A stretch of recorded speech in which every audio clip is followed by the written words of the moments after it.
540 employees at Portland's Aluminium Smelter will take industrial action should some demands for better pay increases and conditions not be met by next Tuesday. To speak about it, I'm joined by the Southwestern Trades Union President or spokesperson, Carl Millard. G'day, Carl. How are you?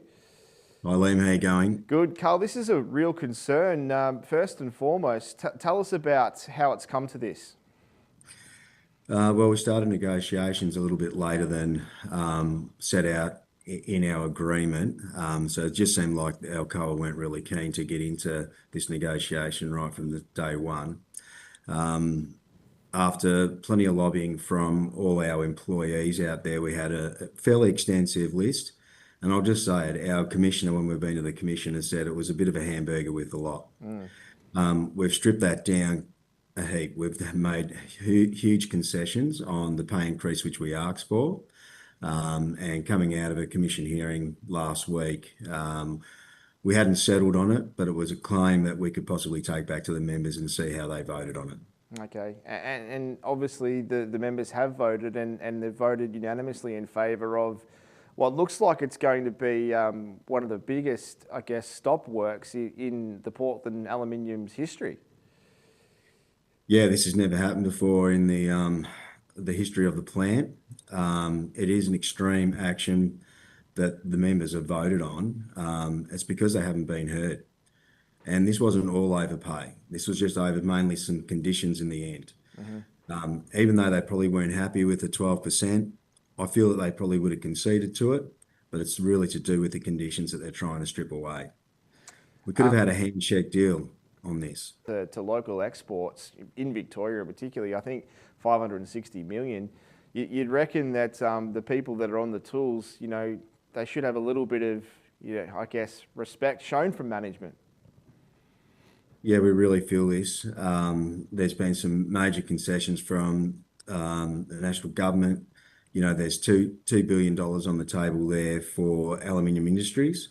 These are concessions that we've really fought through with the AWU to try to get this, to keep this type of manufacturing running and to keep this place viable and make sure that we have a long future here in Portland, because it does impact the community in a massive way.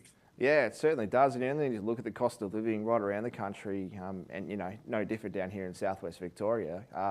And the fact that, nearly 98.5% or nearly 100% of the workers are calling on this, they're not light numbers, are they? No, they're definitely not. Our density in the union dropped off a couple of years ago. We weren't 100% unionised, but we currently are now. And the reason for that is people aren't happy. Safety out there is a concern, and also the type of environment that these workers, and it's really simple from people on the outside to look at it and go, oh, just take the percentage increase. It sounds like a good job, all the rest of it. They are in extreme conditions. There's vapours, acids, fumes, heat, molten liquid. It is really tough environment. Certainly is, and all this sort of got released yesterday after, I guess, another discussion with management, and that essentially triggered this action. What was the conversation yesterday? Yeah, early morning meeting. I was probably asked to see how we could avoid or actually delay the 48 hours of action.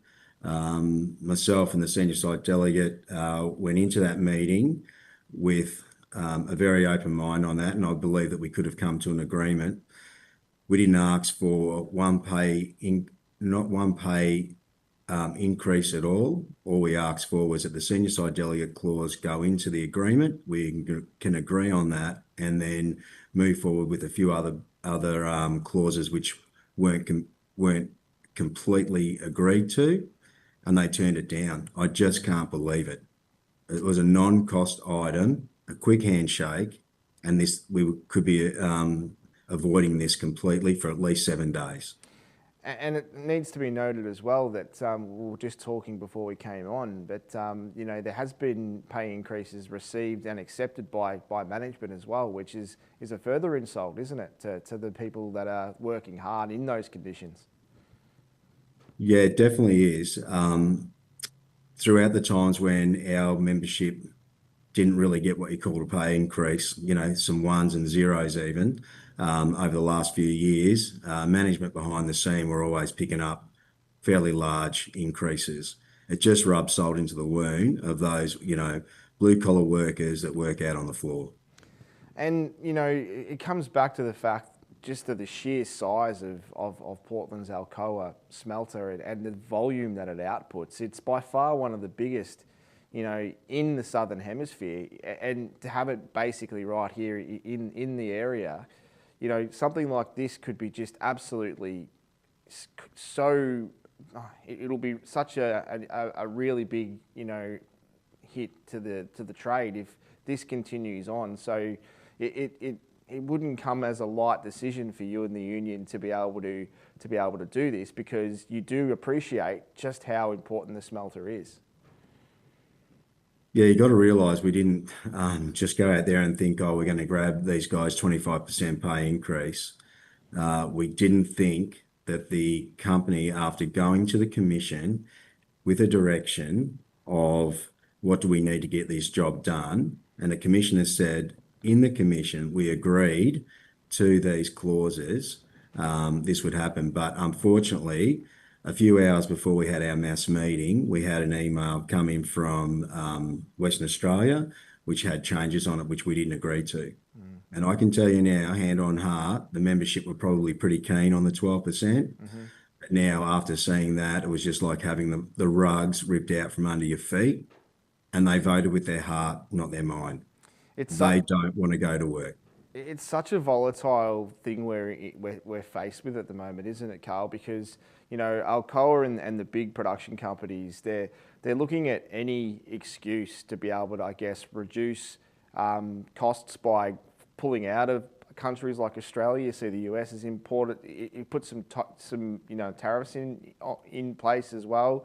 This looks like the world is sort of wanting Australians to I guess, lose jobs. Is creating a stop work like this going to cause Alcoa more reason to be able to go, well, we're just going to pull out of Australia? I can't really answer that truthfully on how they're thinking. Yeah. There's so much propaganda that goes around, and a lot of people won't hear the real news, what's going on. But, they're talking that this will make a major impact to them, and it will. 48-hour stoppage never happened before. But currently, the scare campaign that they're running to our members and all the workers there at the minute is you're going to lose your job.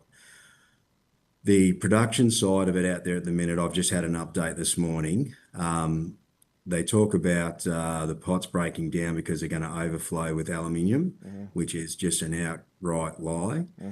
Carbon range usually sets within sort of the 24-5-day cycle. A 2 days outage from our guys working there doesn't impact it as much as what they're saying. It still is an impact, and it's actually a huge impact on our workers for when they get back there. They've got so much more to do. Those members are aware, they know the impact it's going to have on them as far as fatigue, but they're willing to stand up and say it's not enough now. So the hope is that the Alcoa management come back to the bargaining table before Tuesday. If that doesn't happen, just for those that are catching up on it, what does the stoppage look like for Tuesday through to Thursday, but then ongoing as well until an agreement's reached? Yeah, our stoppage is Tuesday night shift, which would start at 8 p.m. And then we wouldn't go back onto work until Thursday night shift, which is at 8 p.m. again. So it's we've got 4 shifts of workers out there. They're all wanting to take 1 day of industrial action just to show that they aren't happy. Yeah, and then I think there's rolling 6-hour stoppages after that as well. So it could continue if things aren't, I guess, addressed soon.